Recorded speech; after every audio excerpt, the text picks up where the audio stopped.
नमस्कार दोस्तों, कैसे हो आप सब। आप सबका स्वागत करता हूं रात की कहानी में। आज की कहानी एक सरकटे ट्रक ड्राइवर की कहानी है। तो आइए बिना किसी देरी के कहानी को शुरू करते हैं। आप सुन रहे हैं रात की कहानी मेरे यानी रोहित के साथ। हेलो दोस्तों, मेरा नाम कुणाल है। ये कहानी ज़्यादा पुरानी कहानी नहीं है। आज से करीब 5 साल पहले मैं अपने दोस्तों के साथ न्यू ईयर की पार्टी करने हिल स्टेशन पर निकला। मेरे साथ मेरे दोस्त अरुण और उमेश, हम तीनों ने पहाड़ों में जाने का फैसला किया। हम तीनों चाहते थे 31 दिसंबर की रात में अपने घर से निकलेंगे और 1 जनवरी की सुबह पहाड़ों में ही पहुंचकर नया साल सेलिब्रेट करेंगे। पर हम ये नहीं जानते थे कि ये रात हमारी ज़िंदगी की सबसे लंबी और डरावनी रात होने वाली थी। करीब 6 बजे मैं अपने ऑफिस से आया और मैंने अपने दोस्तों को कॉल की और बोला ठीक 8 बजे मेरे घर आ जाना। हम सब यहीं से रात करीब 9 बजे निकलेंगे। इतना बोलकर मैंने फ़ोन काट दिया और कपड़े पैक करने लगा। ठीक 8 बजे के आसपास अरुण और उमेश मेरे घर आ गए। हम सब ने अपना अपना सामान कार में डाल दिया और ठीक 9 बजे मैं और मेरे दोस्त घर से पहाड़ों के लिए निकल गए। मैं कार चला रहा था और मेरे बगल वाली सीट पर अरुण बैठा था और उमेश पीछे वाली सीट पर बैठा था। घर से निकलते ही हमने अपनी गाड़ी में पेट्रोल डलवा लिया। फिर थोड़ी देर बाद अरुण बोला, अबे साले, गाड़ी रोक, दारू लेना तो हम भूल ही गए, उसके बिना पार्टी कैसे होगी। फिर मैंने अपनी कार एक वाइन शॉप पर रोकी। उमेश और अरुण वाइन शॉप से दारू की बोतल ले आए। तभी अरुण बोला, भाइयों सब चीज़ आ गई है, कुछ रह तो नहीं गया। मैंने अरुण से बोला, तू खुद देख ले, सब चीज़ आ गई है ना, क्योंकि हाईवे पर आ गए तो दुकान कम ही होंगी वहाँ पर। मेरी बात पर जवाब देते हुए पीछे बैठा उमेश बोला, हाँ भाई, सब कुछ ले लिया है, तू गाड़ी चला। फिर मैंने अपनी कार स्टार्ट की और चलाने लगा। कार इस समय हाईवे पर आ चुकी थी और हवाओं से बातें कर रही थी। कार में हल्का हल्का म्यूज़िक चल रहा था। हाईवे पर आते ही अरुण ने दारू निकाल ली। तभी मैंने अरुण से बोला, अबे साले, अभी से ही दारू निकाल ली। तभी मेरी बात पर जवाब देते हुए अरुण और उमेश दोनों एक साथ बोले, अरे 2 घंटे से कार में पागलों की तरह बैठे हैं, ये तेरा फालतू का म्यूज़िक सुन रहे हैं। कुछ देर बाद नया साल आ जाएगा और तू बोल रहा है अभी से ही दारू निकाल ली। तू पागल है क्या। टाइम देख भाई, 11 बज चुके हैं, 1 घंटे बाद नया साल आ जाएगा, फिर कब करेगा पार्टी। फिर हम तीनों कार में दारू पीने लगे। कार हाईवे पर हवाओं से बातें करती जा रही थी। करीब अभी मुझे 500 किलोमीटर और गाड़ी चलानी थी। कार में दारू पीते पीते हुए हम सबको करीब 1 घंटा हो चुका था। 12 बजने ही वाले थे।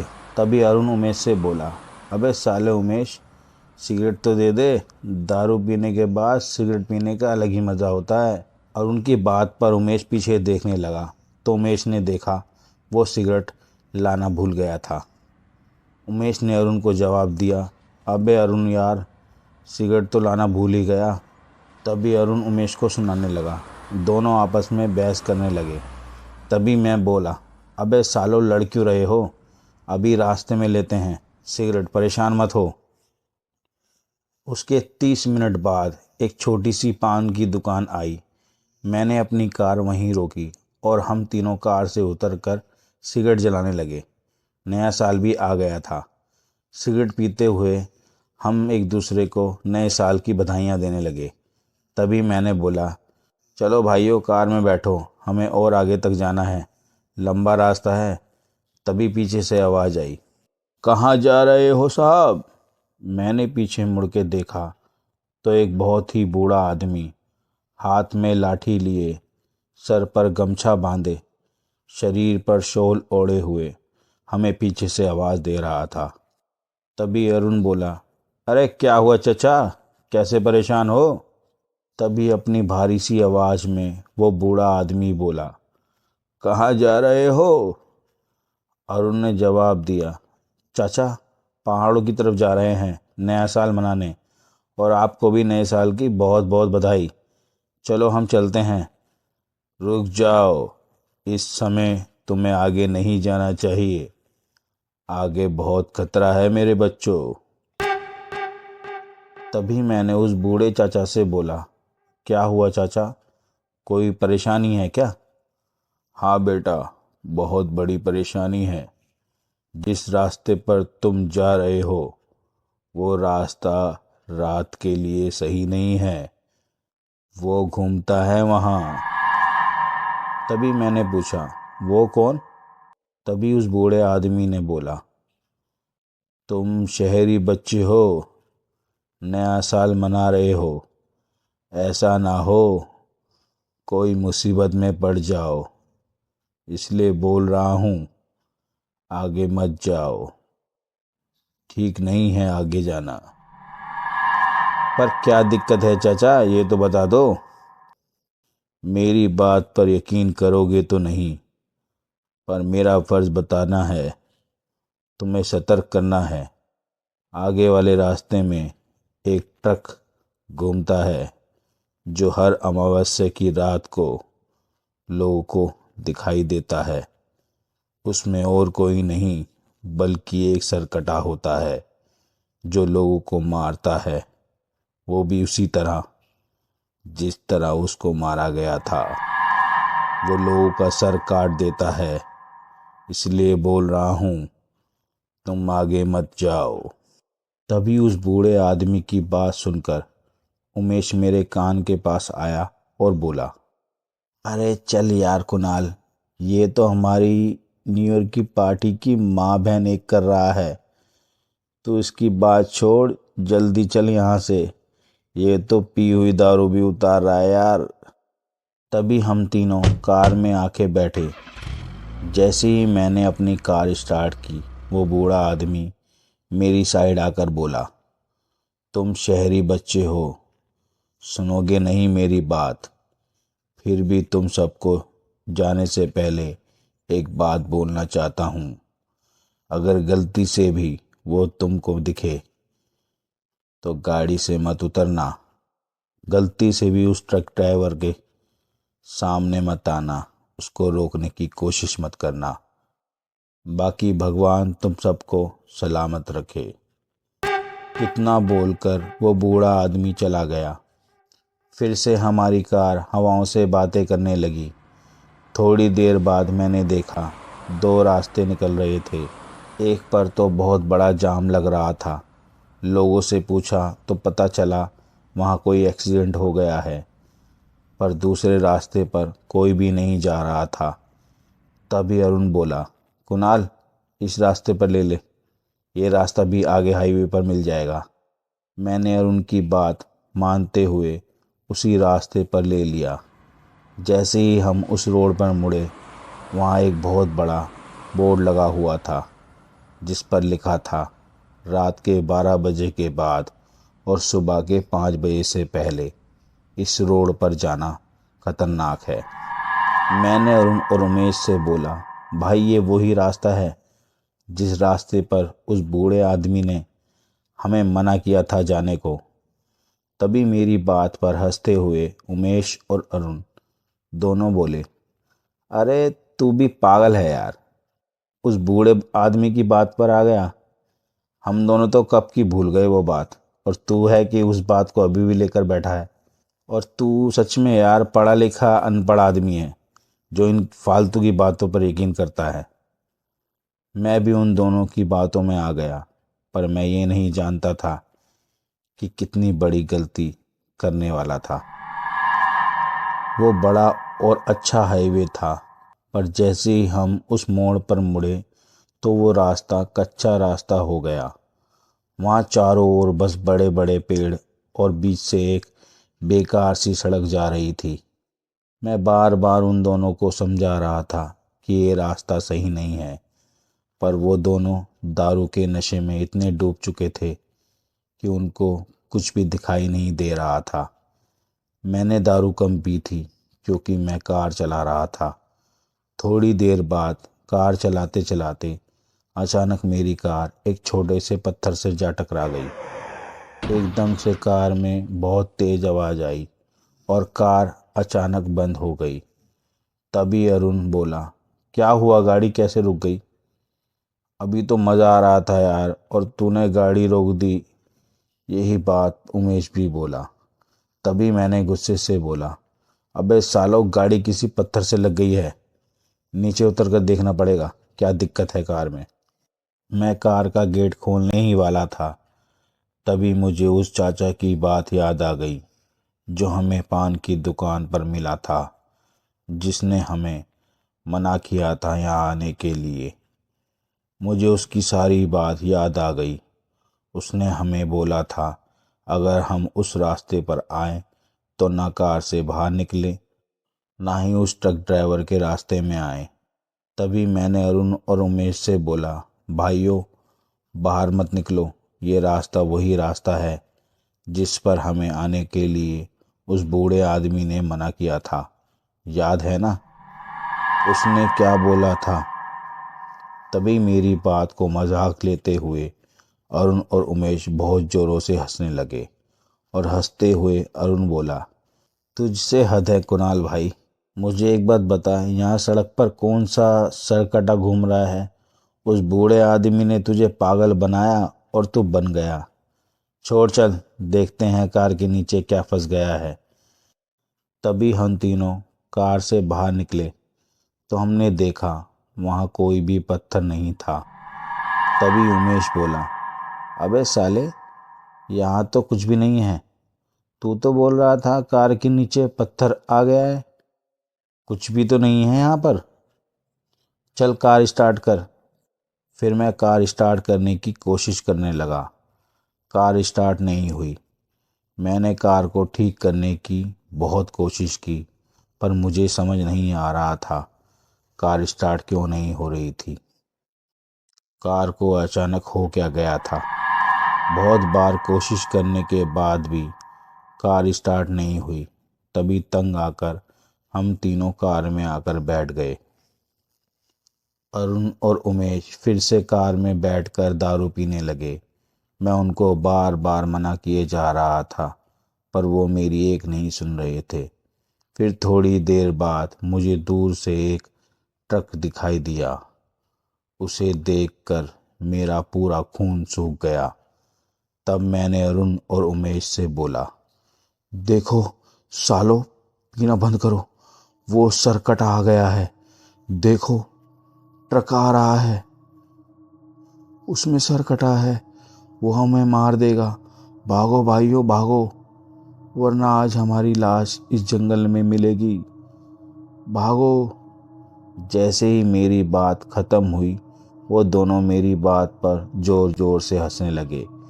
फिर अरुण बोला, अरे भाई, दारू हमने पी है और चढ़ तुझे रही है। भाई दूर से ट्रक आ रहा है, पर सरकटा कहाँ है उसमें? तभी मैंने कहा, भाई ये वो ही ट्रक है, इसमें सरकटा होगा पक्का। भाई भागो, मेरे बोलने पर भागो। तभी मैं कार से बाहर निकल के एक पेड़ के पीछे खड़ा हो गया। सामने से ट्रक आ रहा था। वो ट्रक मेरे सामने हमारी कार की तरफ बढ़ता जा रहा था। मुझे बहुत डर लग रहा था, क्योंकि अभी भी अरुण और उमेश कार में बैठकर दारू पी रहे थे। मैं उनको बाहर से आवाज़ दे रहा था, भाई कार से बाहर निकलो, भाई कार से बाहर निकल जाओ, सरकटा आ रहा है भाई, बाहर निकलो। वो मेरी बात को मजाक में लिए जा रहे थे। तभी वो ट्रक कार के पास आकर रुक गया। उसमें से एक आदमी निकला जिसका सर कटा हुआ था। वो कार की तरफ बढ़ता जा रहा था। ये सब होते हुए मैं पेड़ के पीछे खड़ा हुआ देख रहा था। मैं भगवान से दुआ कर रहा था मेरे दोस्तों को वो सरकटा कुछ भी ना बोले। तभी उस सरकटे ने कार का गेट खोला और उसने अरुण और उमेश को अपने दोनों हाथों से पकड़ा और घसीटते हुए अपने ट्रक में ले जाकर फेंक दिया और ट्रक स्टार्ट की और थोड़ी देर बाद जंगलों में कहीं गुम हो गया। मैं जाते हुए उस ट्रक के पीछे भागा, पर मेरी आवाज़ मेरे दोस्तों तक जा नहीं रही थी। मैं भागकर थक गया, दोस्तों के पास पहुंच नहीं पाया, वहीं सड़क के बीचों बीच रोने लगा। फिर मुझे याद आया जो बूढ़ा आदमी मुझे मिला था, शायद हो सकता है वो मेरी कुछ मदद कर दे। मैं भागता हुआ सीधा वहीं जाकर रुका जहां पान की दुकान थी, पर हैरानी की बात तो ये थी, जब मैं वहां पहुंचा तो ना वहां कोई बूढ़ा आदमी था और ना ही मुझे वहां पान की दुकान मिली। मुझे समझ नहीं आ रहा था मैं क्या करूं। फिर से भागता हुआ मैं वहीं जाकर पहुंच गया जहां सरकटा मेरे दोस्तों को उठाकर ले गया था। तो मैंने देखा जंगलों से एक अजीब सी आवाज़ आ रही थी, जिसे सुनकर मुझे बहुत डर लग रहा था, पर मैंने हिम्मत की क्योंकि मैं अपने दोस्तों को किसी भी हालत में जिंदा वापस लाना चाहता था। मैं उसी आवाज़ के पीछे पीछे भागने लगा। मैं जंगलों के बीचों बीच आ गया तो मैंने देखा एक बहुत पुराना खंडर मुझे दिखाई दिया। मैं उसी की तरफ चलने लगा। मैंने वहाँ देखा, वहाँ बहुत सारे लोगों के शरीर पड़े हुए थे जिनके सर गायब थे, और ना ही मुझे वहाँ मेरे दोस्त दिखाई दिए और ना ही वो सरकटा ट्रक ड्राइवर। मैं वहाँ का माहौल देखकर बहुत ज़ोरों से रोने लगा। मुझे समझ नहीं आ रहा था मैं क्या करूँ। मुझे उस समय दारू का इतना नशा था, मुझे खुद भी पता नहीं था मैं कब वहीं सो गया। सुबह जब मेरी आँख खुली तो मैंने अपने चारों ओर देखा तो मैं एक जंगल में अकेला पड़ा हुआ था, और ना वो खंडर अब वहाँ था जो मैंने रात को देखा था। उसी समय मैं भागकर उस जंगल से बाहर निकला तो मुझे एक बूढ़ा आदमी दिखाई दिया। मैंने उसे रात की सारी सच्चाई बता दी। मेरी बात पर जवाब देते हुए उस बूढ़े आदमी ने जो मुझे बताया उसे सुनकर मैं दंग रह गया। बेटा, वो सर कटा तेरे दोस्तों का सर आज रात अपने शरीर में लगाएगा, क्योंकि आज वो अपनी पूरी शक्तियों के साथ आएगा। वो अपनी शक्ति से तेरे दोस्तों को मार देगा। आज रात का मौका है बच्चा, बचा सकता है तो बचा ले अपने दोस्तों को, वरना जीवन में कभी भी अपने दोस्तों को तू देख नहीं पाएगा। आज अमावस्या की रात है, आज ही तू अपने दोस्तों को बचा सकता है। जा बच्चा, बचा ले अपने दोस्तों को। तभी मैंने उस बूढ़े आदमी से पूछा, बाबा, मैं कैसे बचा सकता हूँ अपने दोस्तों को उस सरकटे से? बाबा, मेरी कोई मदद करो।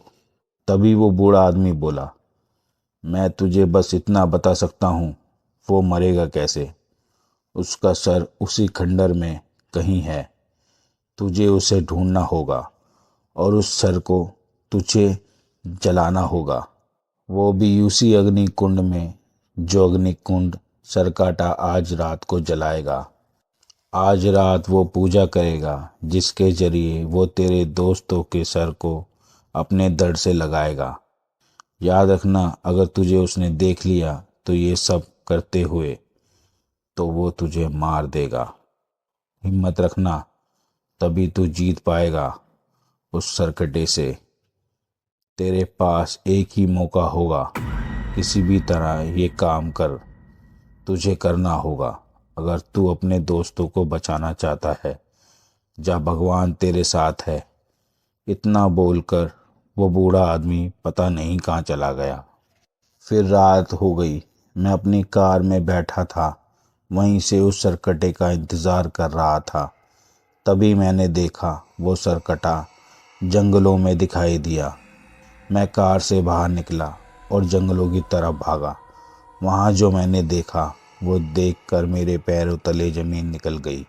मेरे दोनों दोस्त अरुण और उमेश उसके बोलने पर जो वो बोल रहा था किए जा रहे थे।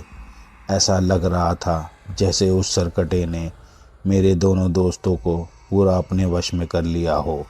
तभी वो सरकटा खंडर से बाहर आया और आते ही अचानक एक आग जलने लगी और उसके सामने वो सरकटा बैठा था। उसी के सामने मेरे दोनों दोस्त बैठे थे। मेरे दोनों दोस्तों के हाथों में एक एक तलवार थी जो उन्होंने अपनी गर्दन पर लगा रखी थी। मैं उस सरकटे से बचता बचाता हुआ उस खंडर में चला गया। वो सरकटे का सर मुझे दिखाई नहीं दे रहा था। काफ़ी देर हो चुकी थी, पर मुझे ये समझ नहीं आ रहा था वो कटा हुआ सर मुझे कहाँ मिलेगा। फिर थोड़ी देर बाद मेरी नज़र एक त्रिशूल पर पड़ी। वो खंडर के बीचों बीच लगा हुआ था। मुझे बहुत हैरानी हुई उसे देखकर। मैंने वो त्रिशूल जैसे ही निकाला, मुझे उसके नीचे कुछ दिखाई दिया। मैंने उसे खोदना चालू किया तो मैंने देखा वहीं पर उस सरकटे का सर दबा हुआ था। मैंने जल्दी से वो सर निकाला और भागते हुए उसी आग के पास पहुंच गया जहां वो सरकटा मेरे दोस्तों का सर काटने ही वाला था।